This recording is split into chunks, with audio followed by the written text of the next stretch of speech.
लो alternating current बना सकता है। अगर ये बात समझ नहीं आई है तो अभी के लिए ये मान लो कि ये एसी करंट बना सकता है, बाकी सब मेरे पे छोड़ दो, सब समझा दूंगा। अब जानते हैं इसका वर्किंग प्रिंसिपल। कॉपर के तार की कॉइल बनाकर अगर उसमें करंट चलाया जाए तो वो मैग्नेटिक फील्ड बनाएगी। ये तो हो गया इलेक्ट्रोमैग्नेटिक इफेक्ट। अब अगर इसी मैग्नेटिक फील्ड में कॉपर की एक और कॉइल रख दें तो उसमें भी करंट बन जाएगा। ये हो गया करंट बाई इंडक्शन, आसान भाषा में बोले तो ट्रांसफॉर्मर। अब क्योंकि दूसरी कॉइल में करंट पैदा हो ही गया है तो आप इसे इस्तेमाल कर सकते हो। बोले तो ये है आपकी वायरलेस इलेक्ट्रिसिटी। लेकिन इफ बट किंतु परंतु सब कुछ इतना आसान कैसे हो सकता है? अरे कोई ना, अब बोते हैं आपके एंटरटेनमेंट के लिए मुसीबतों के बीज। तो जी सुनो आप ध्यान से। दूसरी कॉइल को आप जैसे ही पहली कॉइल से दूर लेकर जाओगे तो दूसरी कॉइल पर मैग्नेटिक फील्ड का असर हल्का होता जाएगा और करंट भी उसी हिसाब से घटता जाएगा। तो इसका मतलब ये हुआ कि वायरलेस इलेक्ट्रिसिटी बस आजू बाजू तक ही सीमित रहेगी। ये तो भेदभाव है, दिस इज नेपोटिज्म। जो बिजली के सामान दूर रखे हैं उनका भी तो मन करता है वायरलेस इलेक्ट्रिसिटी चखने को। तो कैसे सुलझाएं इस समस्या को? इतना आसान, अभी सुलझा देते हैं। मैग्नेटिक फील्ड की रेंज बढ़ा दो, पर ये होगा कैसे?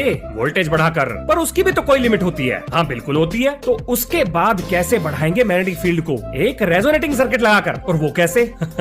Let's do it. चलो सर्किट डायग्राम के साथ समझते हुए चलते हैं कि टेस्ला कॉइल कैसे बनती है। तो सबसे पहले वोल्टेज बढ़ाने के लिए मुझे चाहिए एक ट्रांसफार्मर। अब आप मेरे से कहोगे कि ये वोल्टेज बढ़ानी ही क्यों है? डायरेक्ट रेजोनेटिंग सर्किट क्यों नहीं लगा देते? घर में 220-250 की सप्लाई आ तो रही है, उसी से काम चला लो ना, क्यों इतना झंझट पाल रखा है? तो सुनो ध्यान से, आप ऐसा बिल्कुल कर सकते हो और टेस्ला कॉइल भी काम करेगी। लेकिन हम वायरलेस इलेक्ट्रिसिटी की उस रेंज को हासिल नहीं कर पाएंगे जो हम चाह रहे हैं, क्योंकि वोल्टेज मैग्नेटिक फील्ड के डायरेक्टली प्रोपोर्शनल होती है। तो अब हमें चाहिए एक स्टेप अप ट्रांसफार्मर जो 220 के इनपुट को हाई आउटपुट वोल्टेज में बदल सके, जिसके लिए ट्रांसफार्मर की सेकेंडरी वाइंडिंग में नंबर ऑफ टर्न्स ज्यादा होने चाहिए। पहला काम खत्म। अब देखते हैं कि ये सब करके हमने हासिल क्या किया और हम अपने टारगेट से कितना दूर हैं और वहां तक कैसे पहुंचेंगे। तो अभी तक हमने ट्रांसफार्मर से हाई आउटपुट वोल्टेज निकाल लिया, लेकिन इस आउटपुट वोल्टेज की भी एक फिक्स वैल्यू है, इसलिए मैग्नेटिक फील्ड की रेंज भी फिक्स रहेगी। तो रेंज बढ़ाने के लिए हमें देना पड़ेगा एक हाई एनर्जी का झटका। तो इस काम के लिए अब हमें चाहिए एक कैपेसिटर जो इस मैग्नेटिक फील्ड को सही समय पर झटका देकर बढ़ा सके। चलो पहले कंपैरिजन कर लेते हैं, उसके बाद मक्खन सा समझ में आएगा। ये रहा हमारे सर्किट डायग्राम का ट्रांसफार्मर और ये है असली वाला ट्रांसफार्मर। ये रहा सर्किट डायग्राम का कैपेसिटर और ये है असली वाला कैपेसिटर। अब ये दूसरी कॉइल यहाँ क्या काम कर रही है? तो भैया इस दूसरी कॉइल में अपने कैपेसिटर से आने वाली high energy pulse electromagnetic field को झटका देकर बढ़ाएगी, यानी इसे ऑसिलेट कराएगी, बोले तो रेजोनेट कराएगी। अब आप पूछोगे कि भैया ये बताओ रेजोनेटिंग सर्किट में एक इंडक्टर भी तो होता है,